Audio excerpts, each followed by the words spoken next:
My name is Yvonne Bodrick, and I'm one of the community chefs. Mi nombre es Argentina Ureña. My name is Lena Saldana. My name is Anita Singleton, and I've been a gardener for 2 years.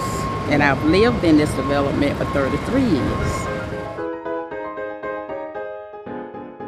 My favorite part is education of the community. I talk about the food and the importance of the food to the people.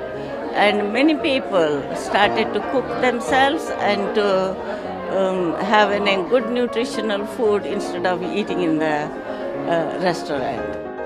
I have had an opportunity to share my cooking demos with the people in the community. Me gusta mucho el programa de Fresh Fruit porque es una oportunidad de aprender a comer mejor, de enseñarle a las personas a cómo podemos variar nuestra alimentación y ser más nutritiva.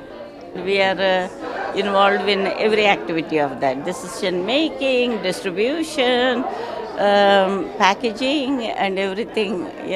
I was one day in the assembly line. Es muy barato porque tú puedes adquirir una cantidad mayor que lo que tú pagas. They ask, what is this and how to use this? And I have some idea because I'm a farmer's daughter. And it can be done very quickly to use fresh foods as opposed to processed foods.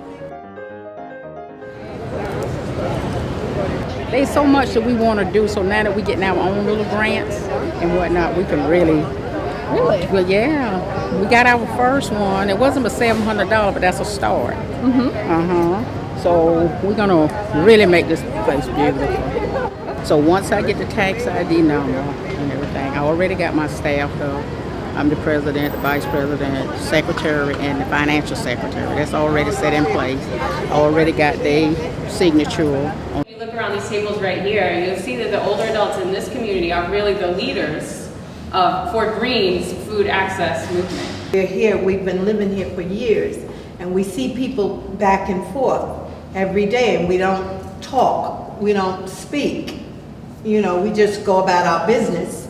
So now it's quite different, because they see all of us out doing something. They see us in the garden and they ask questions. So Department of City Planning upzoned the area, brought about some of the 40-story residential towers we have now surrounding Ingersoll, which is a good thing to bring certainly more people to shop on Myrtle Avenue, but unfortunately at the same time the single-story retail strip that housed supermarket, laundromat, a number of other services was demolished in preparation for a larger building.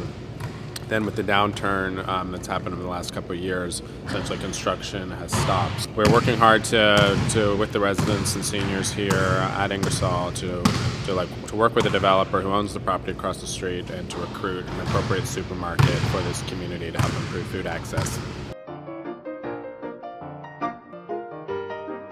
One of the things I'm telling them, the closer the food to the table, the better it is for you. So let's start looking at those. If you're talking about the food on the table, where does the food on the table come from? We're accentuating a lot of the things that is kind of, let's kind of, it don't crawl into the can. You know what I'm saying? It grows somewhere. So, I think we need to kind of start making connection with upstate. We need to start networking with these farmers. We need to go to Pennsylvania Dutch country. We need to take 8 or 10 of these kids every summer to down into Pennsylvania Dutch country. I try to use the vegetables that the vegetable stand have for that particular day. Squash, for instance, I did a vegetable wrap in which I grated the squash, and